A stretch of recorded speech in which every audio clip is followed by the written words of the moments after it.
If this speaks to your heart, hit subscribe and walk with us in His truth. You may be in the fire, but you are not alone. There are seasons in life when it feels like the heat is turned all the way up. When pressure surrounds you. When the situation looks impossible.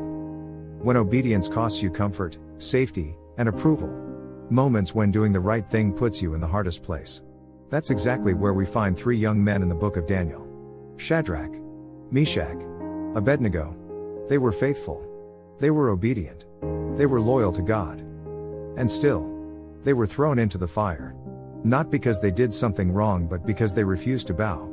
And sometimes that's the part of faith no one talks about. Obedience doesn't always lead to ease. Sometimes it leads to flames. The furnace was heated 7 times hotter than usual. So hot that the soldiers who threw them in were killed by the heat. From the outside, this looked like the end. But heaven saw it differently. Then the king looked again and everything changed.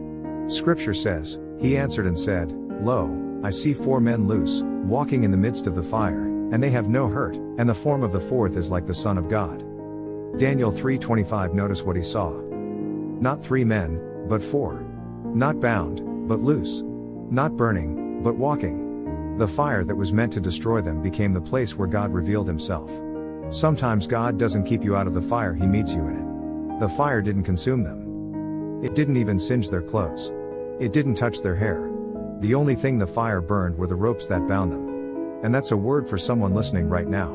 What was meant to destroy you is breaking chains off your life. What you thought would end you, it's actually freeing you. The fire didn't remove God's presence, it revealed it. You may feel surrounded by pressure, by fear, by uncertainty. But just because God didn't stop the fire doesn't mean He stepped away. He stepped in. He stood with them. He walked with them. He protected them. And the king, the same one who ordered their execution, had to acknowledge the presence of God. That's what God does in the fire. He turns witnesses into worshipers. He turns enemies into testimonies. He turns impossible situations into undeniable evidence. Sometimes God allows the fire because He wants to show the world what faith really looks like. Faith isn't trusting God only when He delivers you from the fire. Faith is trusting Him even if He delivers you through it. Shadrach, Meshach, and Abednego said it clearly. Our God is able to deliver us. But even if He does not, we will not bow. That's unshakable faith. Faith that doesn't depend on outcomes. Faith that doesn't negotiate obedience. Faith that trusts God's character, not just His miracles. And here's the part that should encourage you deeply. The fire didn't change their identity. It revealed it. They went in as faithful servants. They came out as living proof. No smell of smoke. No damage. No loss. Some fires are not meant to harm you. They are meant to reveal God.